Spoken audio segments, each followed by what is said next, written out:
is we'll study, then we'll do the summary, then I'll just explain what I have learned in the book to you in one word, then I will take note for my book that I'm currently writing.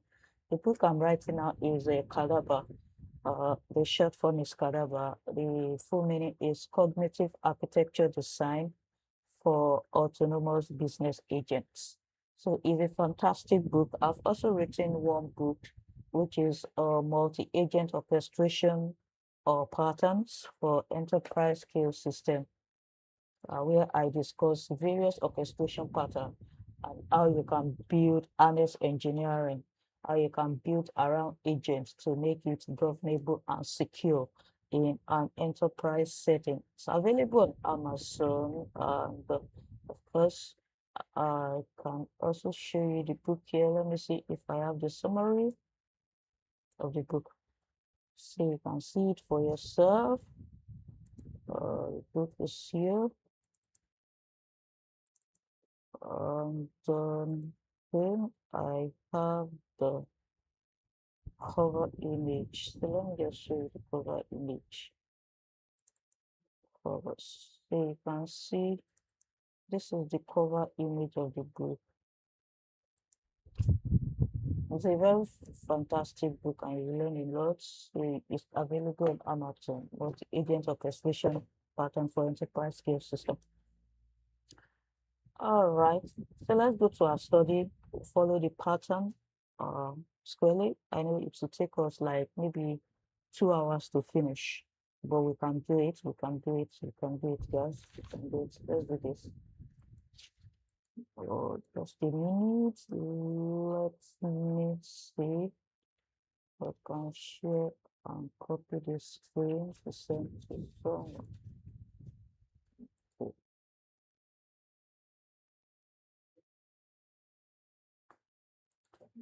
Send it to myself.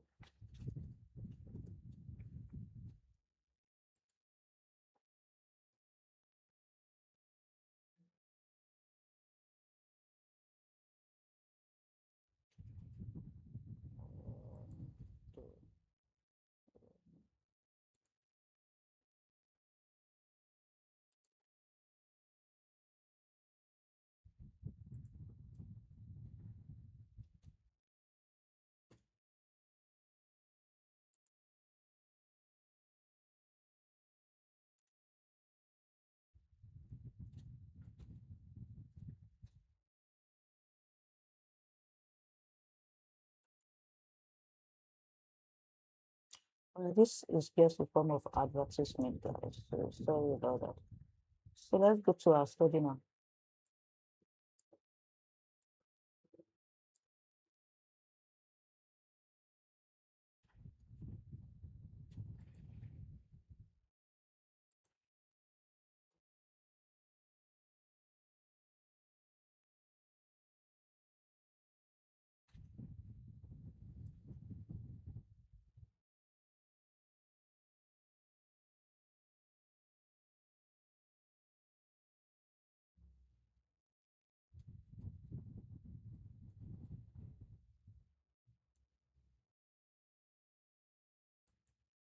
Hello.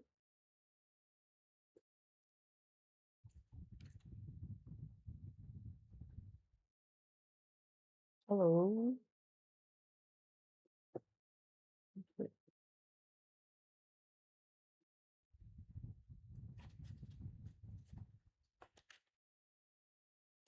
So please, if you can't hear me, just kindly say, okay? So that we can just adjust where we are. So this is the book. I'm going to put it in reading mode so you can, yep. So learning domain driven design, complete CADABA study notes, book detail by Vlad Khononov and forwarded by Julie and published in 2022 by Orally Media. So let's go through what the book is about. The book presents domain-driven design as a way of aligning software architecture with business strategy. So it's just about how to package software for specific business The way you would design for a bank organization is not the way you would design for an oil and gas. And it is not the way you would design for maybe SMB or retail traders, like a restaurant, like a delivery or e-commerce. So that is what the book is all about, domain-driven design, how to design software engineering based on particular domain or based on business domain. So DDD is not merely about aggregate repositories or microservices. Its foundation is understanding the business problem. So, oh God, I've just finished a book called Intelligent Business Process and Business Process Management. It's very, very fantastic. You can get any of these books. It will also help you to understand most of these domains and how they function.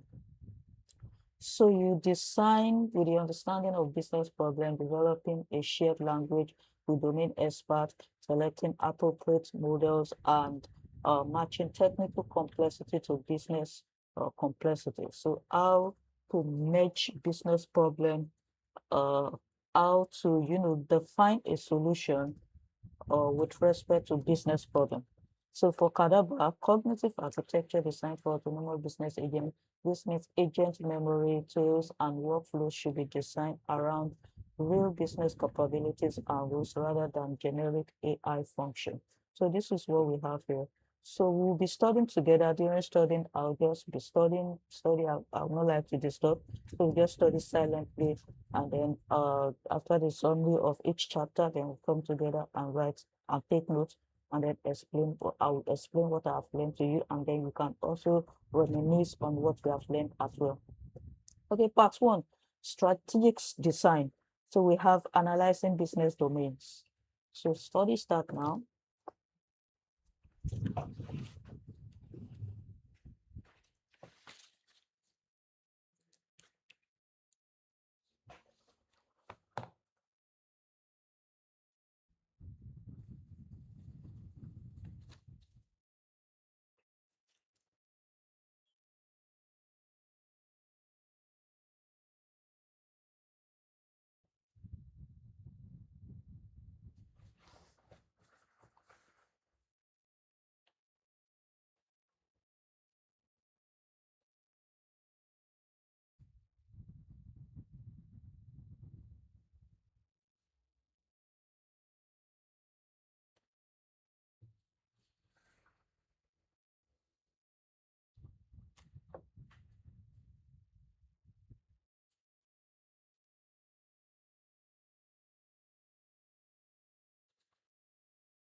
All right, everyone. So uh, chapter one's topic is analyze business domains. So, everything this chapter is explaining to us is that before you design any solution for any business, you should analyze all the domains. That is, the domains can be the business departments. For example, you have the procurement department, you have the finance department, you have the supply chain department, you have the operations department, you have the IT department, you have the HR department, and then you have the security department as well. So or analyze all the subdomains you have in the business before you design solutions for the business. So when you analyze all the subdomains, know all the problems of the subdomains, and then you start designing solution for the specific problem in the subdomains, and then you can bring the problem together, bring the solution together, and then you can now build a system for them. So, of course, the most important thing that I learned here, which I highlighted here, is that domain experts are the source of business knowledge. So, before you design any solution, you must get problem statement from domain expert. You must get the business understanding from the domain expert. So, and these experts can be business leaders like CEO, CTO, COO, and general managers. They can also be operational employees, like you have operation teams. Okay, they can be head of specific department. They can be manager, like procurement manager, for instance, supply chain manager, finance manager, IT manager, and so on and so forth. And then they can also be leads in specific department. Then, as an analyst and software engineer, your own is to collect their problems, and then collect their problem, and then learn the domain from them, collect knowledge of the domain from them, and then you can now put it together to build a system. For example, as a data analyst, you cannot analyze data if you don't know the KPI. And then how do you get the KPI? You get the KPI from the business owners. Then as a data engineer as well, that's what we call requirement gathering. So, before you build any data platform, before you build any reporting engine, before you build any data modeling, you have to get the requirements from the business owners, which are domain experts. Okay, so they know the source of the data, they know what the data is like, they know how the data is generated, and they know the KPI they want to measure. So you get the source, you get the information of how the data is generated, the workflow of everything. You get the KPI, how the data should be modeled, what do they want to see on the dashboard, what particular metric are of value to the business. So when you get all these things, you put everything together, identify the source, all your data sources, plan your transformation, plan your injection and transformation, and then you model the data into star schema, and then you work with this model to build a reporting engine. And then after building a reporting engine, working with the metric and the KPI, you can now build what we call data marts, which are just reporting table that can be connected to business intelligence tools like a Tableau or Power BI directly, and then you can now start visualizing. So when you do this, your analysis will make sense. Your dashboard will make sense to the business owners. But if you don't get the knowledge from them, and then you just build based on your own principles, you may not build to their satisfaction, and then you may not be using the metric that will bring value into the business or something like that. So I also designed this is software engineering, domain-driven design. So what I'm actually reading for is a book I told you about, which is Cognitive Architecture Design for Autonomous Business System. So how can we apply uh, understanding business domain in CADABA? When you want to build a cognitive architecture for a business agent, for instance, you must understand the domain, okay? Because you can't design the same agent for every domain. Procurement, excuse me, procurement, supply chain, finance, IT, human resources, they cannot use the same agent. Yeah, they cannot use the same agent. Why? Because their operations are different. Their activities are different. Finance department works with money. They work with what amount of money is coming into the system and what amount of money is going out of the system.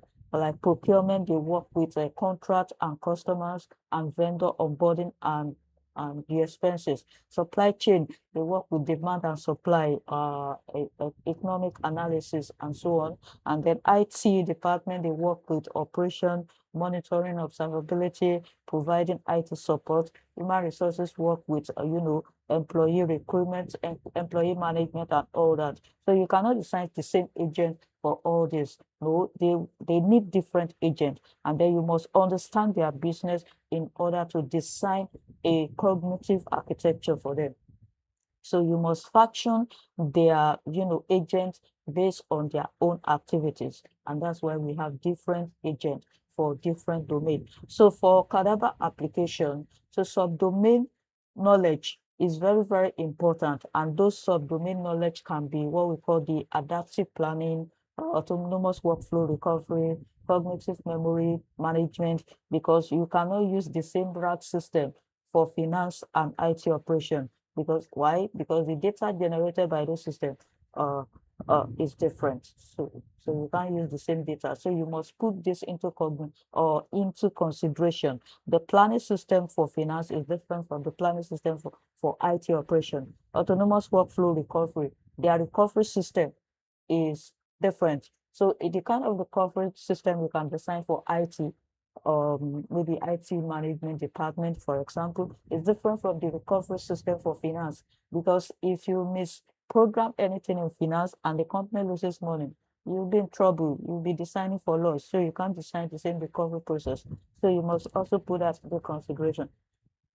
The cognitive memory management, which I've talked about, different memory, neurosymbolic reasoning. So their reasoning engine will be different, meaning that the prompts you will be given to this system will also be different. The example prompt, few short learning that you'll be designing is different because they have different, or somebody that read accountants, it's not the same, cannot operate at the level of somebody that read software engineering in software development, because their domain is different, their expertise is different from the expertise of an accountant is different from that of a software engineer. So neurosymbolic reasoning, their reasoning is different. So what this person may be seen as, right, this person can be seen it as wrong. What works for this person may not be working in this person's department. So the next one is safe business decision making. So it's also very, very important that you put this into consideration. So this capability should remain under CADABA's direction, direct architectural control. So this is what we have learned in chapter 1. And the summary note there is that business domain describe the value of an organization, the value an organization provides. Okay, so each domain will work together to bring value to the business. Then core subdomain creates advantage and require the strongest investment. Generic subdomain are solved problem and should normally be adopted. So there are some solved problems like, for example, in many companies, they now use document intelligence. They have databases. They are different databases. So these are solved problems that you can build on. Then supporting subdomain are necessary, but have simple business logic. So you cannot overlook them because they are supporting subdomain. Okay, like normal IT and HR department, they support organization, by providing IT, and the other one provide employees and onboarding and management. So they are supporting, they are seen in business process management as supporting department, but they also should not be overlooked because they are part of the business. Without them, the business cannot function. Okay. Domain experts are the original source of business knowledge. Very, very important. That is the most important point I got from this chapter. So to get, you can't know everything, and then you can't study everything to know everything. Because we are human beings, and we can forget most of these things. So you can't say, okay, because you are a software engineer, you want to build a system for a finance company, you now start learning or reading all the finance book in this world. No, there's no time for that. There's no time for that. You will not have time to do that. So specialize in your domain. And then if you need any understanding of the system to solve a particular problem in any domain, just walk to the experts. Okay. When you are building, that's why software engineering now uses agile principle. You deliver as you build, you deliver progressively, so that if the business doesn't like it, they can easily call back or make a change. And then the software development will also accommodate the change. So always work along as a software engineer, data analyst, work with domain experts to know the data you are working with, to know the system, to know how it works, to collect metric and KPI before you begin data engineering workflow, or before you begin analyzing data. It is very, very important. All right, guys. So let's study chapter 2.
All right, so in chapter two discusses discovering domain knowledge. So basically, we've been working with domain knowledge, and of course, most of us that are data engineers, software engineers, and data analysts. Chapter two discusses discovering. So most of us that are data engineer and data analysts, we normally gather what we call requirement gathering from business owners, right? So that is knowledge discovery. So requirement gathering is actually or knowledge discovery. And this chapter actually, emphasizes more on that, okay, how you gather knowledge and make sure the knowledge does not lose its value as it goes down into the code level, because you domain expert has the knowledge, right? And of course, we must say this for a fact: some domain expert does not have even full knowledge of what they are operating. Some of them does not even understand what they are doing most of the time. I've seen such a case. Pardon me, sorry.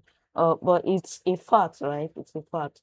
Let me just use this word that they may not know how to explain those words naturally if you don't ask them.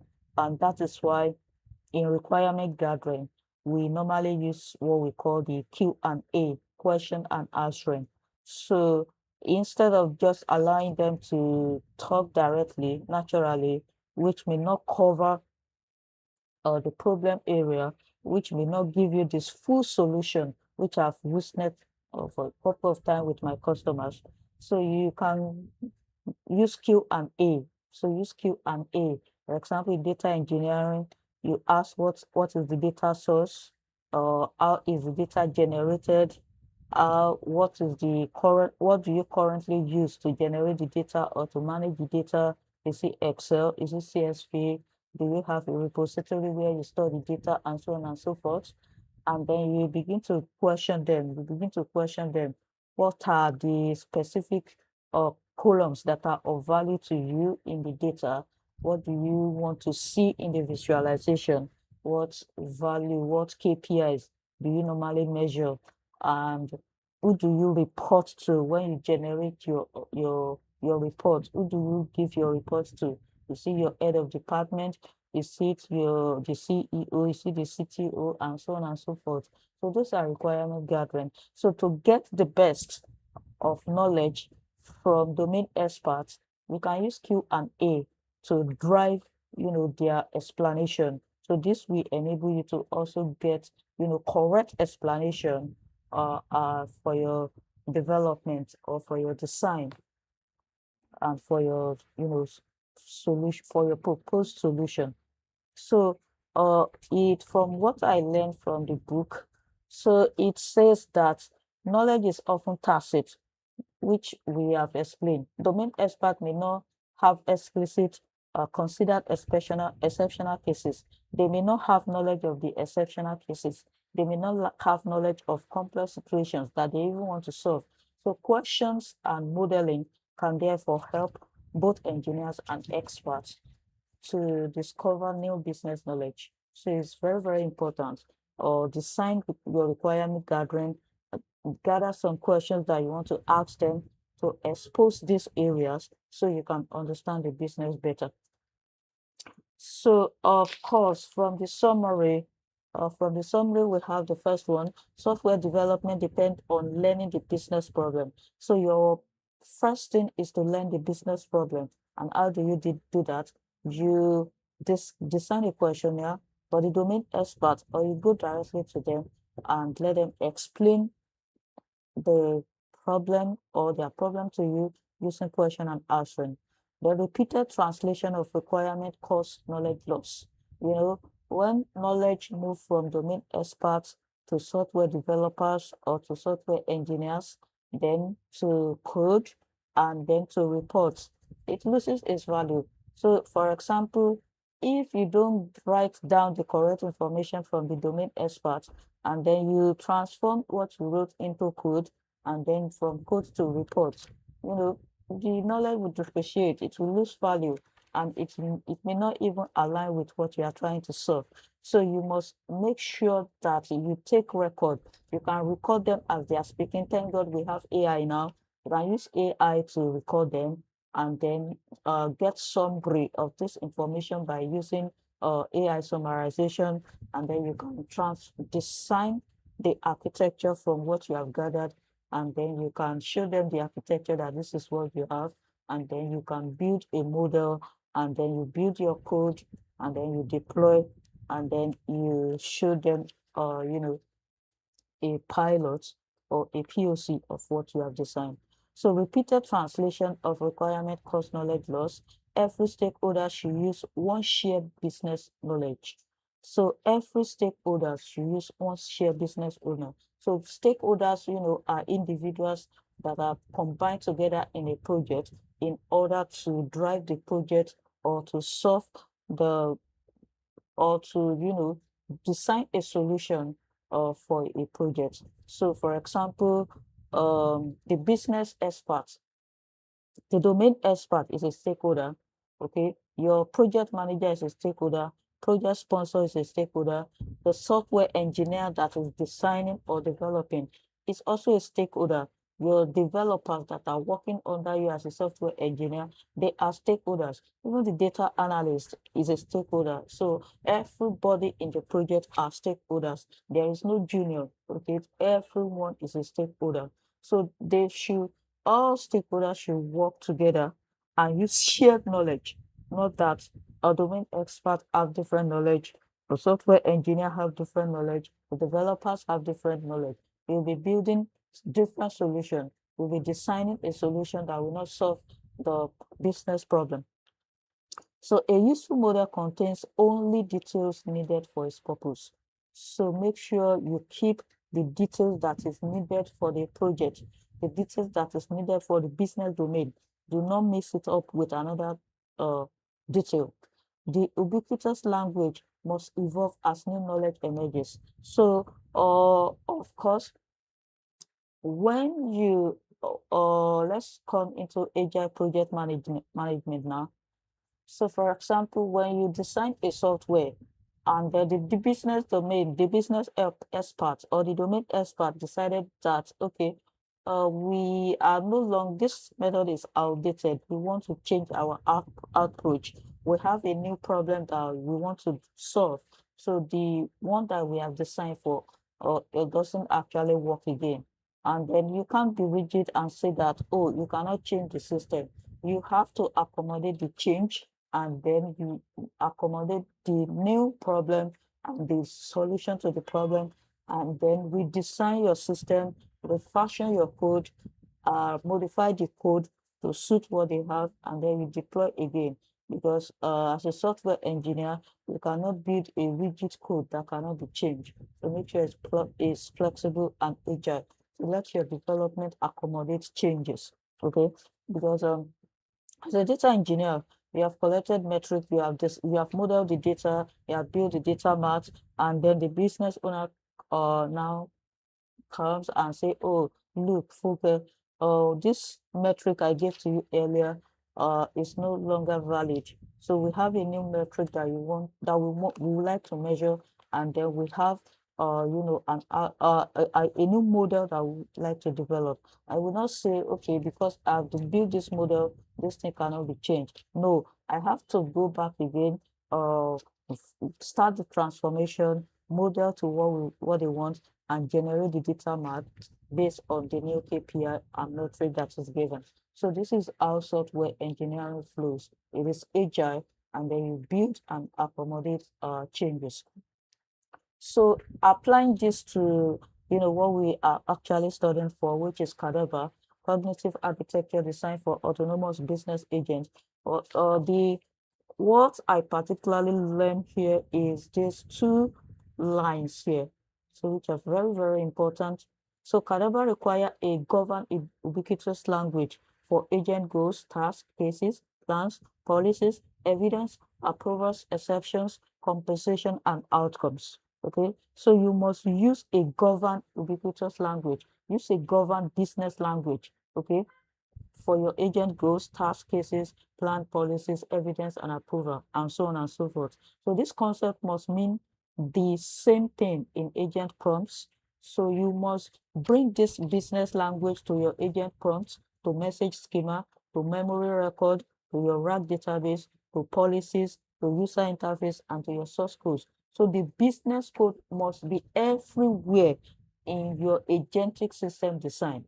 It must be your prompt, it must be your message design, it must be your short-term and long-term memory. Of course, the message is already in your database, which you are using as a RAG database. Okay, this message, this same business language must be in your policy. Your policy must implement based on this business language. Your user interface must be designed based on this business language, and your code must be designed, or you must develop your code based on the business language, so that all the planes of CADABA will work together to solve the same problem, not solving different problems. They have the same memory, they have the same understanding, they are working towards achieving the same goal. And at the end, you will have designed a working system, that will solve a business problem. So an LLM must not be allowed to create uncontrolled terminology that gradually change the system business meaning. So even though CADABA is built on a foundation model, so, and foundation model can change, they can come with their own understanding. You must not allow the understanding of the language model to change your cognitive architecture, to change the cognitive architecture of your agent, sorry, not your own cognitive architecture. So you must not allow the LLM to change the cognitive architecture of your agents. Okay, that is why policy is there. Policy guide the LLM on what it can inject into the system and what it cannot. Okay, and that is why we said CADABA plane must all be governed. They must all implement complete policies. They must work with business domain knowledge, and so on and so forth. So CADABA should maintain fashion domain glossaries and ontologies with domain experts validating important changes. So that is why we have a RAG database. We have business domain glossaries, which are terminologies used in the business. We have ontologies, which is just like a design database, business information that never change, that is kept forever, that must be implemented, that the agent must generate knowledge from. And then domain experts, which are also the experts in this business, must be there as human in the loop, validating every process and handling every task that is beyond the capability of the agent. So this is what we have learned in chapter 2. You can see that this book is very, very important. It's a must read for all data engineers, because you, as a data engineer, particularly if you are not working with a particular business, if you are working, let's say, if you are working as a consultant data engineer, you'll be working with different businesses. Like you'll be working with oil and gas, you'll be working with, and in oil and gas, you'll be working with different departments, working with procurement, working with finance, work with HR, work with IT, and then the data generated by this platform are different from this from each other. So you need domain driven design to understand each data and design a model according to the business knowledge, according to the business language, and then build a math that can feed their reports and give them what they want to see on the dashboard, or what we generate business or drive business value.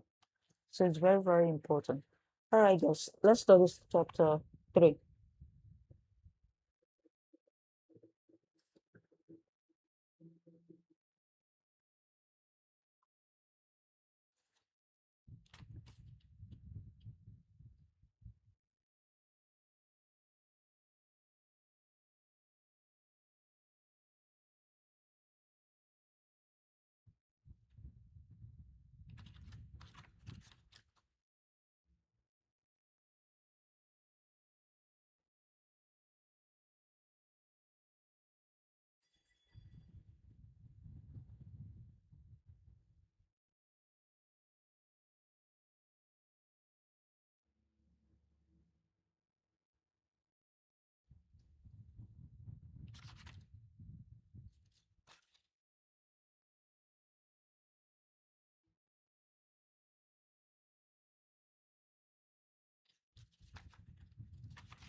So for chapter 3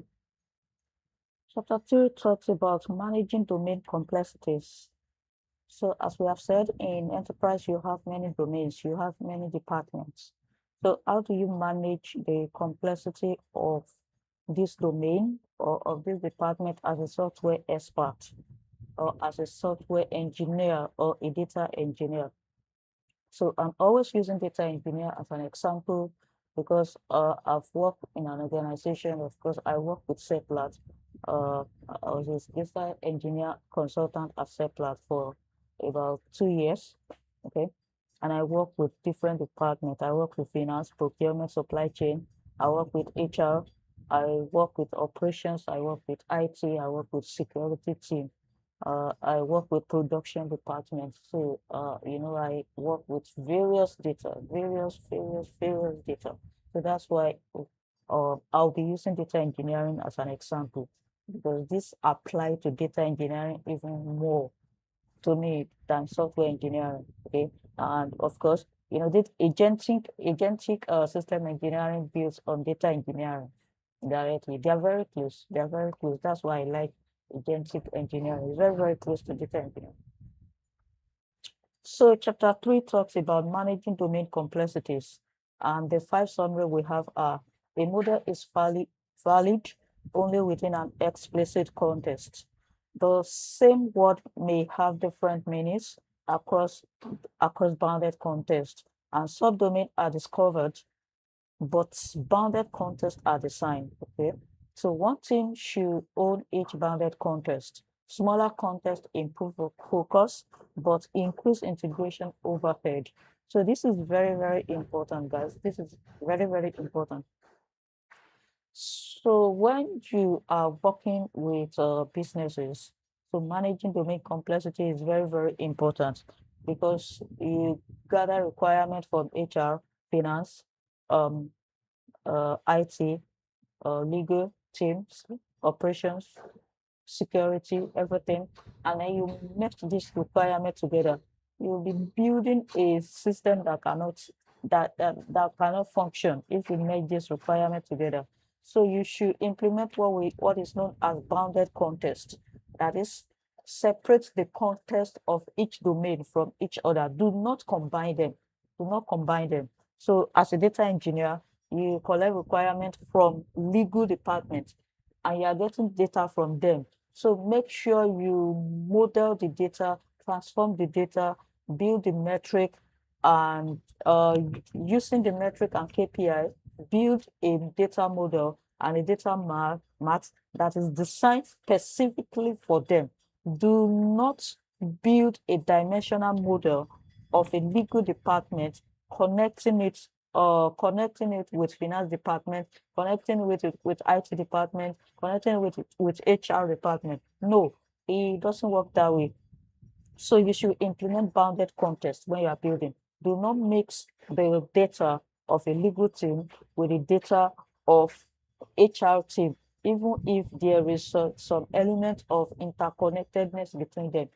Do not connect them, even though they are connected. Even though they are connected, let them be built separately. So that's why in this system, in this book, you see sometimes that one team should own each bounded context. That is, one team should own each domain. So if Funke is building a model for a legal team, or if I am building a model and a data maps and a data, a Power BI model for a legal team, I should not be at the same time building for finance team because there may be bounded context.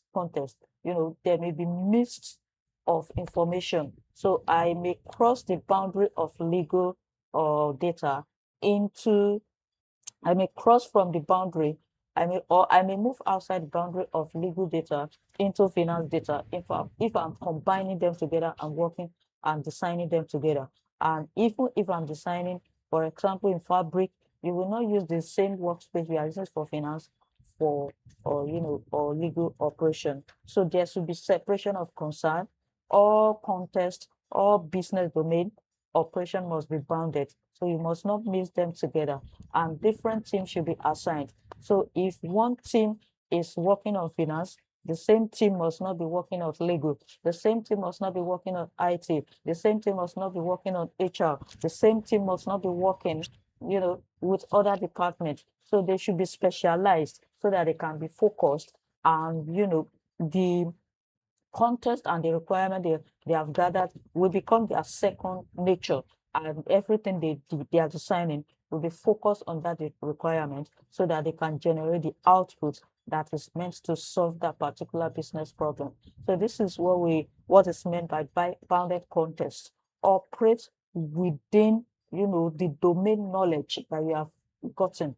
Do not mix a particular domain knowledge with another domain knowledge. Do not operate outside the boundary of a particular domain that you are currently working on. So small context improve focus, but increase integration overhead. So we can say that, okay, why do we need to separate the domain? Is it not one business? Okay, I'm working with First Bank, for instance. First Bank is First Bank. Yes, isn't all the same First Bank? So I can mix up trade data with finance data. I can mix finance data with HR data. I can mix foreign data with local data, and so on and so forth. No, so it will be hard to work with if you mix them together, and if you separate them into microservices. For example, using distributed system, you may say, okay, it will be too many to manage, but it is better to manage them in pieces than to combine them together into one monolithic confusion or problem that you will not understand, that you will not be able to build well, that the business will also not understand how to use, because each domain have their own domain knowledge and they cannot operate in another person's domain. So this is why bounded context is very, very important. Every domain is bounded, so also their solution is bounded to them. Okay, so applying this to agentic system design.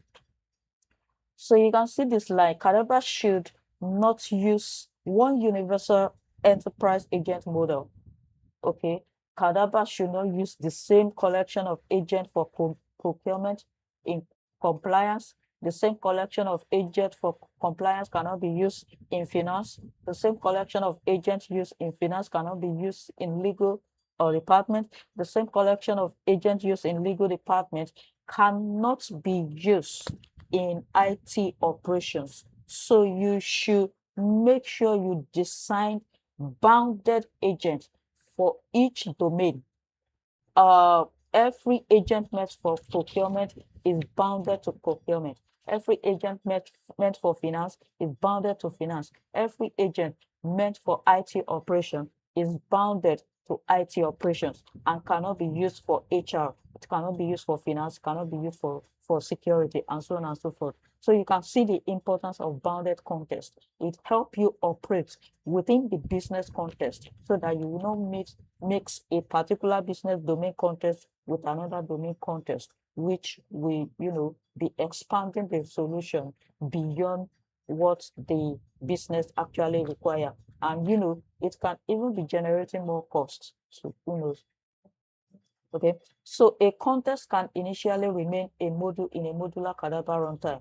It should become a separately deployed agent service only when independent scaling, ownership, security, deployment, justify the additional complexity. So the way I built CADABA is a framework that I have designed for solving enterprise agentic problem. So it's a framework where you can bring all kind of agents and deploy and integrate with company policies. It eliminates the problem of having numerous agents with numerous orchestration. Okay, so CADABA bring all the orchestration, all the harnessing, looping, everything together. Then you just develop your agent as a module, and then you deploy it on CADABA framework. That's how CADABA works. So instead of having many orchestration tools in an enterprise, you can just have one orchestration, one CADABA framework where you can develop your agent and then deploy it on it. So it can handle many agents, can handle every form of agent. It handle them as a module. So what we are saying is that if you want to deploy an agent, if you want to deploy a particular department agent, for example, procurement or CADABA framework, you deploy it as a module. Okay, it will be a modular architecture on CADABA itself.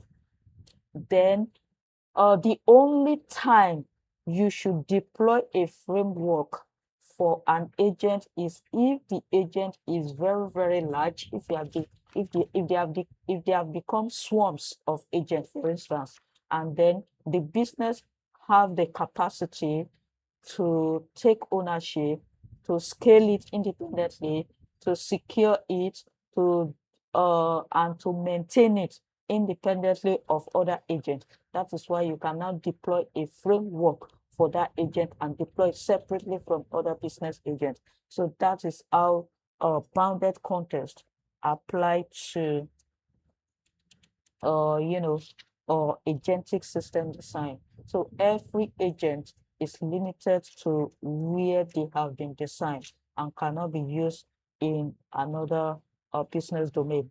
All right. So let's go to chapter 4.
All right, everyone. So let's look at what we have in chapter 4. So integrating bounded context. In chapter 3, we look at managing domain complexities. So by implementing bounded context. So how do you integrate bounded context? You look at the summary we have here.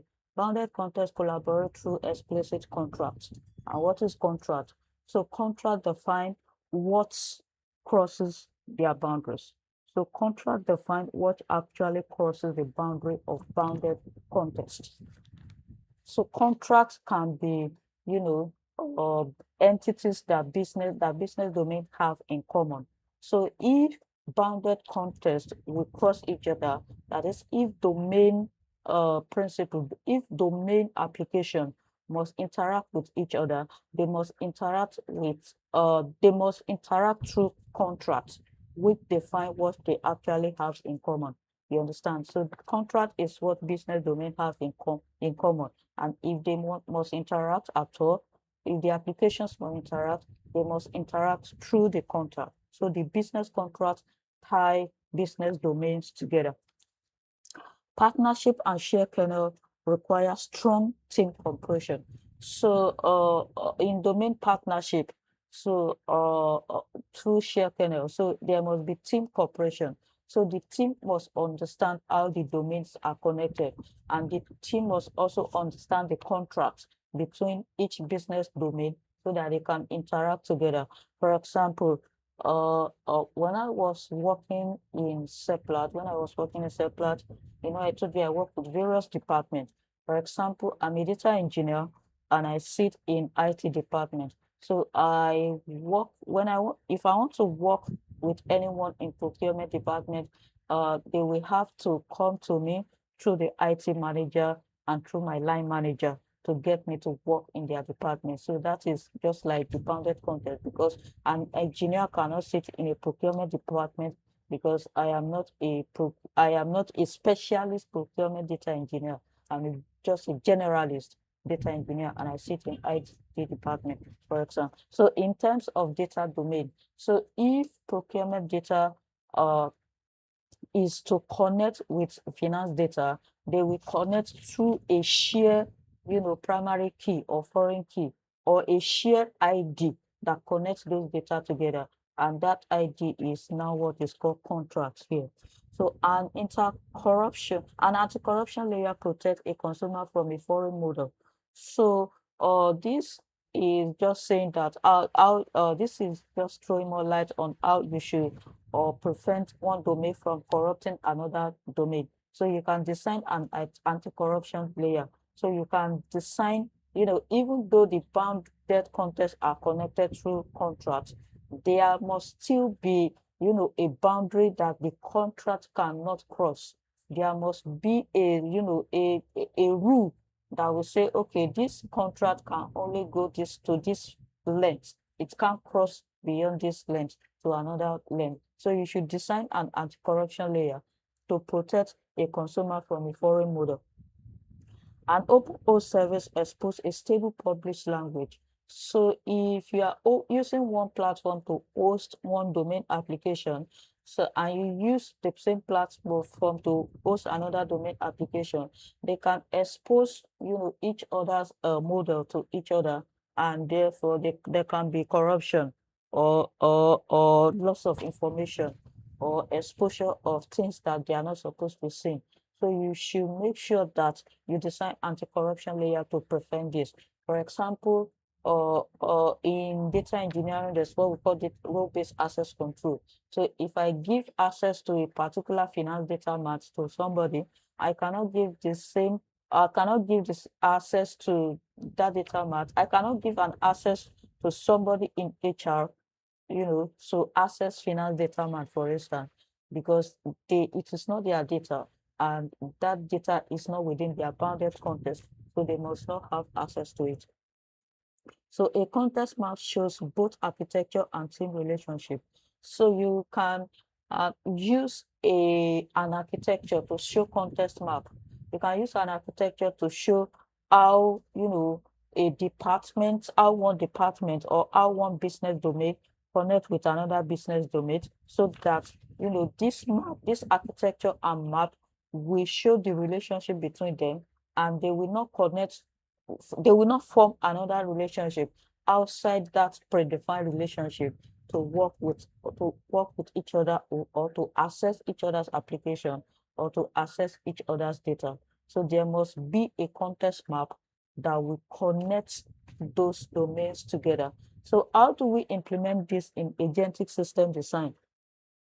So CADABA need a cognitive context map showing specialist agent and their bounded context. So you must have a context map in agentic system design, and this context map must show specialist agent and their bounded context. Okay, so every agent with their bounded context must be designed. Then command, event, and share contract. This context map must connect command, event, and share contract between them. Must also connect memory and data ownership. Okay, so each agent A cannot access agent B memory because they are not solving the same problem. So each agent have their own memory and they have their data ownership. Okay, so two permission. Each agent must have a bounded context or context map that will map them to the specific tool that they can call. For example, agent A that is solving problem A cannot call the same tool, or cannot call to B that is meant for agent B to call, because the tools, tools have their name and they have their functions. So agents should have access to the tools that is meant for them, not to the tools that is meant for another agent. Upstream and downstream dependencies. So this context map must also map upstream to downstream dependency. So every upstream must be mapped to their specific downstream. And then the context map must also be designed for human approval points. So whenever a task is beyond the capability of an agent, the agent should directly map the task to a human for approval. You understand? So that is how you can implement context map for every agentic system design. So you can see that this book is very, very applicable in data engineering,